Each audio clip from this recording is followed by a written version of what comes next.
Good morning बच्चों। आज की फिजिक्स क्लास में आप सभी का स्वागत है।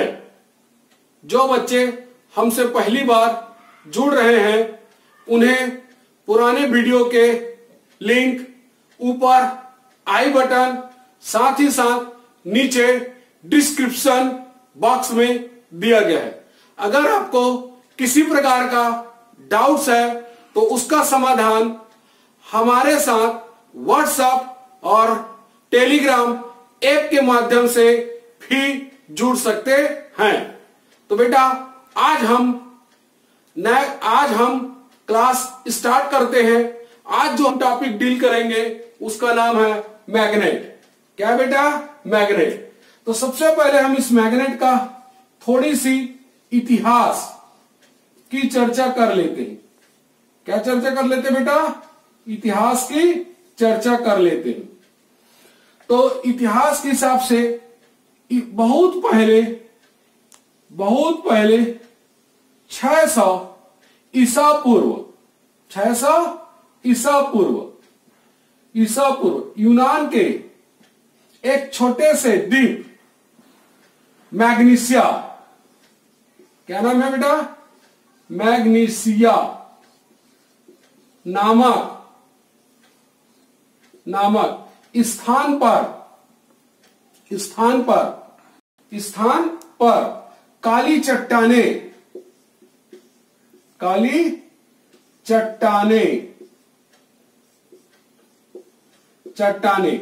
पाई गई। इस काली चट्टान जो है लोहे जैसी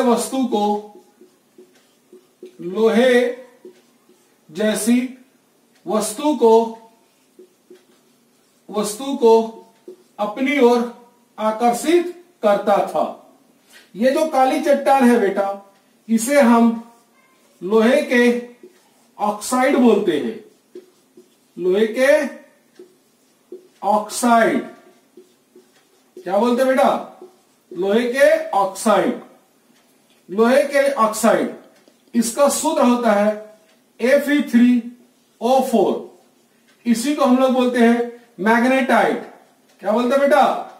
मैग्नेटाइट। ये आपको ध्यान रखना, मैग्नेटाइट बोलते हैं। साथ ही साथ इसी को हम लोग ब्लैक आयरन ऑक्साइड भी बोलते हैं। ब्लैक आयरन ऑक्साइड भी कहते हैं। ये चूंकि मैग्नीसिया शहर में पाया गया था, इसलिए इस काली चट्टान को बाद में इसी शहर के नाम पर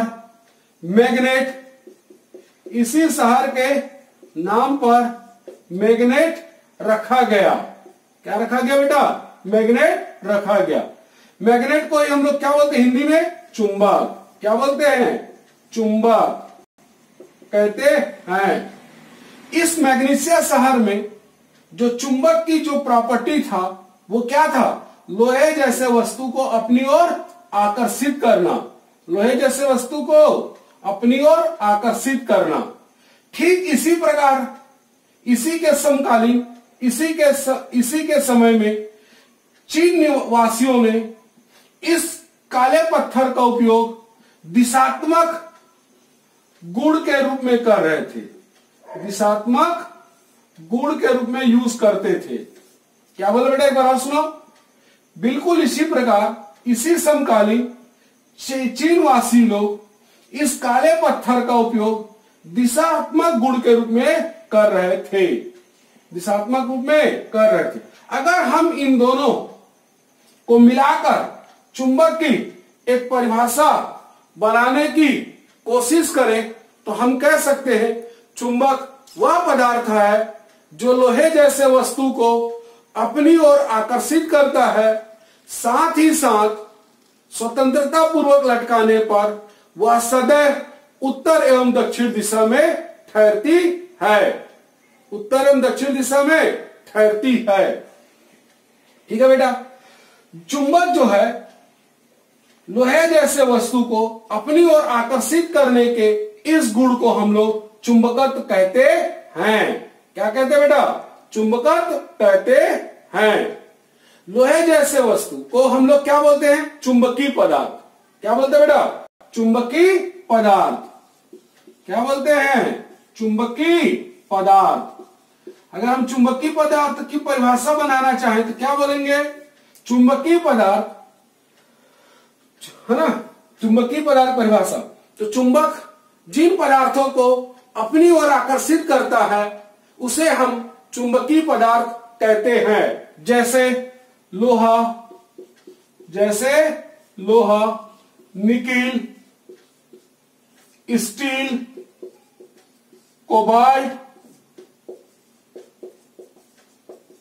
कोबाल्ट इत्यादि। ये सभी क्या कहलाएंगे बेटा? चुंबकीय पदार्थ। क्या कहलाएंगे? चुंबकीय पदार्थ। क्या कहलाएंगे? चुंबकीय पदार्थ। ठीक है बेटा। इसके बाद हम पढ़ते हैं चुंबक के प्रकार। चुंबक के प्रकार, तो चुंबक के दो प्रकार होते हैं बेटा। पहला होता है प्राकृतिक चुंबक, दूसरा होता है कृत्रिम चुंबक। पहला प्राकृतिक चुंबक, दूसरा कृत्रिम चुंबक।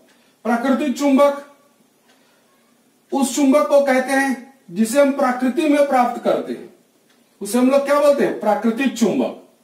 जिस चुंबक को हम प्रकृति में प्राप्त करते हैं उसे प्राकृतिक चुंबक कहते हैं। इसका उदाहरण क्या है? मैग्नेटाइट। इसका उदाहरण क्या है बेटा?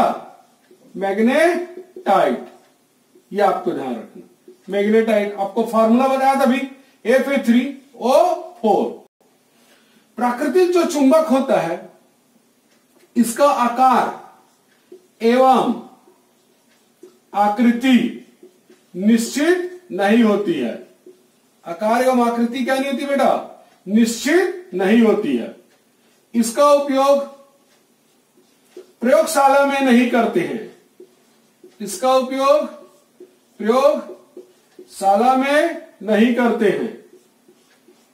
क्योंकि इसलिए क्यों नहीं करते हैं? क्योंकि यह प्रकृति में प्राप्त हुआ है। यह अयस्क के रूप में प्राप्त होता है। किसके रूप में प्राप्त होता है बेटा? अयस्क के रूप में। अर्थात हम कह सकते हैं अशुद्ध रूप में। किसके रूप में मिलता है हमको? अशुद्ध रूप में, अशुद्ध रूप में प्राप्त होता है। इसलिए हम इसका प्रयोगशाला में उपयोग नहीं करते हैं। प्राकृतिक चुंबक, हमारा जो पृथ्वी है वो भी एक प्रकार का प्राकृतिक चुंबक है। लेकिन पृथ्वी कैसा बेटा? स्थायी प्राकृतिक चुंबक है। कैसा है? स्थायी प्राकृतिक चुंबक। ठीक है, गुड। कृत्रिम चुंबक मानव के द्वारा, मनुष्य के द्वारा निर्मित चुंबक को कृत्रिम चुंबक कहते हैं। कृत्रिम चुंबक कहते हैं। मनुष्य बना रहा है बेटा तो अपनी आवश्यकता के अनुसार बनाता है, इसलिए इसका आकार एवं आकृति क्या रहेगी? निश्चित रहेगी। आकार एवं आकृति निश्चित रहेगी। ये जो चुंबक होता है शुद्ध होता है बेटा। क्या होता है? शुद्ध होता है। इसकी जो शक्ति होती है प्राकृतिक चुंबक की तुलना में अधिक होती है। क्या होती है? अधिक होती है। इसका उपयोग हम प्रयोगशाला में कर सकते हैं। कृत्रिम चुंबक का उपयोग कहां करते बेटा? प्रयोगशाला के रूप में कर सकते हैं। कर सकते हैं बेटा। इसके बाद हम देखते हैं आकृति के आधार पर कृत्रिम चुंबक के प्रकार। ठीक है बेटा, किसके आधार पर देख रहे हैं? आकृति के आधार पर कृत्रिम चुंबक। पहला आता है इसमें दंड चुंबक। कौन सा आता है बेटा? दंड चुंबक। इंग्लिश में क्या बोलते हैं बेटा? Bar magnet. ये दंड चुंबक कहलाता है बेटा। क्या कहलाता है? दंड चुंबक। ज्यादा करके हम लोग लैब में इसी को यूज करते हैं बेटा, दंड चुंबक को। आपने जो भी 10th क्लास में देखा होगा दंड चुंबक ये। दूसरा बेटा नाल चुंबक। क्या है? नाल चुंबक। नाल चुंबक का एक और नाम है यू चुंबक भी बोलते हैं। क्या बोलते हैं? यू चुंबक। और उसका भी शेप ये भी आपने कभी कभी लैब में देखा होगा। तीसरा आता बेटा चुंबकीय सुई। तीसरा क्या देखा आपने? चुंबकीय सुई। ये मैग्नेटिक नीडल है, ये है, ये आपको ध्यान। चौथा है विद्युत चुंबक। ये विद्युत चुंबक। इसमें बेटा बहुत इंपॉर्टेंट चीज क्या है? डायरेक्शन पता करना। इनमें तो आपको आसानी से आपको मिल जाता है, यहां पर थोड़ा ध्यान दीजिएगा। ये बाद में आगे के चैप्टर में भी काम आएगा जब हम पढ़ाएंगे आपको विद्युत चुंबकीय प्रेरण या विद्युत धारा का चुंबकीय प्रभाव। तो वहां पर हमको धारा दिशा पता करना रहता है। क्या पता करना रहता है? दिशा। तो देखो यहां पर धारा किधर जा रहा है बेटा? ये जो चुंबक है ये वास्तव में क्या होता है? ये आयरन का रॉड होता है बेटा। इस पे हम लोग कॉपर के तार को लपेट कर उसके साथ बैटरी और कुंजी को जोड़ देते हैं। जब इसे धारा बहाते हैं तब ये जो लोहे का छड़ है वो एक चुंबक के जैसा बिहेव करता है, इसलिए हम इसको बोलते हैं विद्युत चुंबक। क्या बोलते हैं बेटा? विद्युत चुंबक। अब देखो इसमें वायरिंग कैसी हो, लपेटा कैसे गया? देखो यहां ध्यान से, इस तरीके से वायरिंग हुआ, इस तरीके से वायरिंग हुआ, इस तरीके से वायरिंग, यानी हम ऊपर ऊपर वाले भाग को दिखा रहे, नीचे वाले भाग को नहीं दिखा पा रहे। ये आपको ध्यान। तो धारा किधर जा रहा है बेटा? देखो इस सेल के धन सिरे सीधा से आ रहा धारा, है ना? तो ये धारा की दिशा है। तो आपको इसकी दिशा कैसे पता करेंगे कि नॉर्थ और साउथ किधर होगा? तब सिंपल सा तरीका है, देखो धारा के दिशा में आप दाहिने हाथ के जो फिंगर्स हैं, दाहिने हाथ के फिंगर्स हैं, इनको नीचे कर रखो धारा की दिशा में, और अंगूठा को धारा के जो फिंगर है, उंगली है, इससे दूर की ओर खींचो, ऐसा ऐसा। तो अंगूठा जिधर स्ट्रेच होगा वही दिशा क्या होगा? उत्तरी ध्रुव का, और यह क्या होगा? दक्षिण ध्रुव बनेगा। ठीक है बेटा, समझ में आया? देखो हमने क्या बोला, बराबर ध्यान से देखो, धारा की दिशा में उंगली को रखो दाहिने हाथ का, और अंगूठे को उंगली से दूर की ओर ऐसा स्ट्रेच कर दी, तो अंगूठा जिधर जाएगा वो उत्तरी ध्रुव बनेगा, अंदर वाला क्या बनेगा? दक्षिण ध्रुव। ठीक है बेटा? ठीक है, गुड। तो बेटा इसके बाद कुछ परिभाषाएं देखते हैं, कुछ परिभाषा देखते हैं। उसमें पहला देखते हैं चुंबकीय ध्रुव। इंग्लिश में क्या बोलते हैं बेटा इसको? Magnetic pole. तो चुंबकीय ध्रुव किसको बोलते हैं? देखिए ध्यान से, चुंबक के अंदर स्थित वह बिंदु जिसमें आकर्षण करने की क्षमता बहुत अधिक होती है चुंबकीय ध्रुव कहलाती है। फिर से एक बार दोनों ध्यान से बेटा, चुंबक के अंदर स्थित वह बिंदु जिसमें आकर्षण करने की क्षमता बहुत अधिक होती है चुंबकीय ध्रुव कहलाती है। आप सबको पता है बेटा, चुंबक के दो ध्रुव होते हैं, पहला होता है उत्तरी ध्रुव, दूसरा होता है दक्षिणी ध्रुव। पहला होता है बेटा उत्तरी ध्रुव, दूसरा दक्षिणी ध्रुव। इसका दूसरा नंबर आता है बेटा चुंबकीय अक्ष। क्या आता है बेटा? चुंबकीय अक्ष। इंग्लिश में क्या बोलेंगे इसको? Magnetic axis. क्या बोलते हैं बेटा? Magnetic axis. चुंबकीय अक्ष किसको बोलते हैं? चुंबक के उत्तरी ध्रुव और दक्षिण ध्रुव को मिलाने वाली रेखा को चुंबकीय अक्ष कहते हैं। चुंबक के उत्तरी ध्रुव और दक्षिण ध्रुव को मिलाने वाली रेखा को चुंबकीय अक्ष कहते हैं। उसका तीसरा नंबर देखते हैं बेटा, प्रभावकारी लंबाई। इंग्लिश में क्या बोलता है? Effective length. ये अच्छे समझिएगा बेटा, प्रभावकारी लंबाई। तो सबसे पहले हम लोग क्या करते हैं? चुंबक ले लेते हैं बेटा। ये कौन सा चुंबक है? दंड चुंबक। दंड चुंबक। प्रभावकारी लंबाई किसको बोलते हैं बेटा? देखो ध्यान से, प्रभावकारी लंबाई चुंबक के उत्तरी ध्रुव और दक्षिण ध्रुव के बीच की लंबाई को, चुंबक के उत्तरी ध्रुव और दक्षिण ध्रुव के बीच की लंबाई को प्रभावकारी लंबाई कहते हैं। प्रभावकारी लंबाई कहते हैं। ठीक है बेटा, प्रभावकारी लंबाई क्या? उत्तरी ध्रुव और दक्षिण ध्रुव के बीच की दूरी क्या बोलते हैं? प्रभावकारी लंबाई कहते हैं। इस प्रभावकारी लंबाई को हम लोग 2L से प्रदर्शित करते हैं। किससे करते हैं बेटा? 2L से। L से भी प्रदर्शित कर सकते हैं, लेकिन हम ज्यादा करके यूज क्या करते हैं? 2L के रूप में। इसका आगे का कॉन्सेप्ट में आपको समझ में आ जाएगा क्यों 2L से प्रदर्शित करते हैं। लेकिन अगर आप L से भी प्रदर्शित करेंगे तो कोई गलत नहीं है। ठीक है बेटा, लेकिन इसका सेंस आपको अच्छे से समझ में आना चाहिए। प्रभावकारी लंबाई क्या? उत्तरी ध्रुव और दक्षिण ध्रुव के बीच की दूरी को प्रभावकारी लंबाई कहते हैं। और ये जो पूरा चुंबक का जो स्ट्रक्चर है बेटा, यहां से यहां तक का पूरा सिरे का, इसको बोलते हैं ज्यामितीय लंबाई। क्या बोलते हैं बेटा? ज्यामितीय लंबाई। क्या बोलते हैं बेटा? ज्यामितीय लंबाई।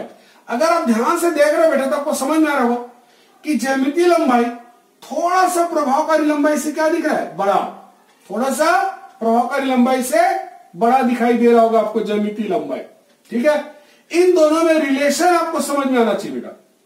तो इसका रिलेशन होता है प्रभावकारी लंबाई बराबर 5/6 5/6 गुणित ज्यामितीय लंबाई, 5/6 गुणित ज्यामितीय लंबाई।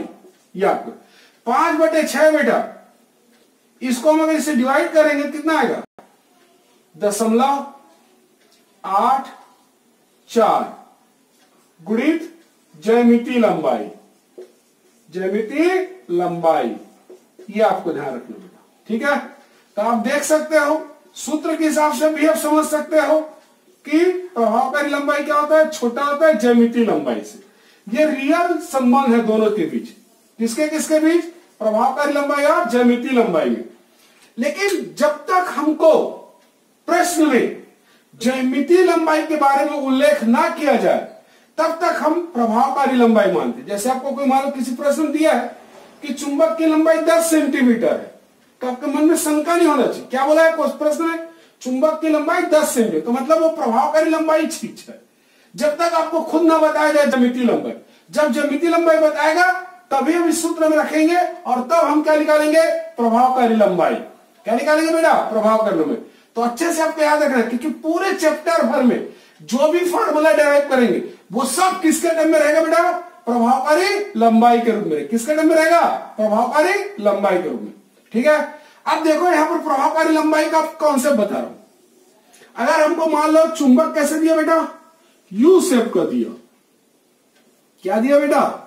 यू शेप का। मान लो आपको ऐसा दे दिया चुंबक, एक यू शेप का दिया, और आपसे यहां पर पूछा जाए कि प्रभावकारी लंबाई कौन होगा या क्या होगा, तो क्या बोलेंगे? हमने तो परिभाषा में सिंपल बताया था, चुंबक के उत्तरी ध्रुव और दक्षिण ध्रुव के बीच की दूरी को क्या बोलते हैं? प्रभावकारी लंबाई। तो ये होगा प्रभावकारी लंबाई। ये आपका क्लियर हो गया बेटा? ये नहीं होगा बेटा ये प्रभावकारी लंबाई, ये उसका क्या कहलाएगा?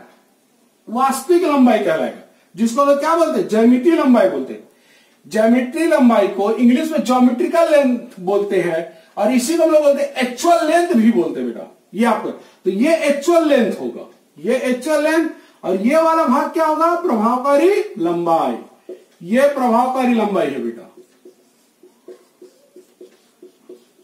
ये प्रभावकारी लंबाई। और ये पूरा जो स्ट्रक्चर लेंगे, जब ये पूरा स्ट्रक्चर लेंगे तो ये क्या कहलाएगा? हमारा ज्यामितीय लंबाई। तो ये आपको ध्यान रखना, ये आपको हमेशा फर्क आना चाहिए, दोनों को पहचानना। तो परिभाषा को अच्छे से ध्यान रखिएगा कि प्रभावकारी लंबाई चुंबक के उत्तरी ध्रुव और दक्षिण ध्रुव को मिलाने वाली रेखा को, ये दोनों के बीच की दूरी को क्या बोलते हैं? प्रभावकारी लंबाई कहते हैं। ठीक है बेटा। उसके बाद हम देखो नेक्स्ट डेफिनेशन देखें, चौथा नंबर, ध्रुव प्राबल्य। इंग्लिश में बोलते हैं बेटा इसको पोल स्ट्रेंथ। क्या बोलते हैं बेटा? Pole strength. तो ध्रुव प्राबल्य किसको बोलते हैं? चुंबक के ध्रुव की वह शक्ति या वह प्रबलता जो चुंबकीय पदार्थ को जितनी ताकत से अपनी ओर आकर्षित करता है, ध्रुव प्राबल्य कहलाता है। एक बार और ध्यान सुनो बेटा, चुंबक के ध्रुव की वह शक्ति जो चुंबकीय पदार्थ को जितनी ताकत से अपनी ओर आकर्षित करता है, ध्रुव प्राबल्य कहलाता है।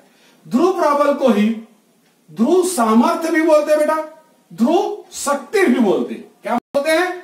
ध्रुव सामर्थ्य या ध्रुव शक्ति भी बोलते हैं। ध्रुव प्राबल्य को स्मॉल एम या QM से प्रदर्शित करते हैं। किससे प्रदर्शित करते हैं बेटा? स्मॉल एम या QM से प्रदर्शित करते हैं। अब ध्यान देना बेटा, ये जो QM है जिसे हम प्रदर्शित कर रहे हैं ध्रुव प्राबल्य, ये NCERT के बुक में इसका सिंबल है। बहुत सारे अदर बुक पढ़ेंगे तो उसमें स्मॉल एम लिखा है, तो सिंबल में कंफ्यूज नहीं होना बेटा। ये आपको एक सिंबल को फॉलो करो बस हो जाएगा, याद रखना। तो ध्रुव प्राबल्य को किससे प्रदर्शित करते हैं? स्मॉल एम या QM से प्रदर्शित करते हैं। इसका मात्रक होता है बेटा एम्पियर इंटू मीटर। इसका मात्रक क्या बेटा? Ampere into metre. यह एक अदिश राशि है बेटा। कैसी राशि है? अदिश राशि, स्केलर क्वांटिटी बेटा, अदिश राशि है, स्केलर क्वांटिटी है। यह आपको ध्यान रखना। इसकी एक और खास बात होती है बेटा, ध्रुव प्राबल्य जो होता है, जब भी हम किसी चुंबक को किसी भी आकृति में मोड़ते हैं, किसी भी आकृति में मोड़ते हैं, तो ध्रुव प्राबल्य का मान कभी भी नहीं बदलता है। मान लो मैं इस चुंबक को मोड़ दिया बेटा, देखो मान लो मैं इसको मोड़कर अर्धवृत्ताकार आकृति में मोड़ रहा हूं, ऐसा इस तरीके से अगर मैंने मोड़ दिया इसी चुंबक को, तो इसकी ध्रुव प्राबल कभी भी नहीं बदलता है। ठीक है बेटा, ओके।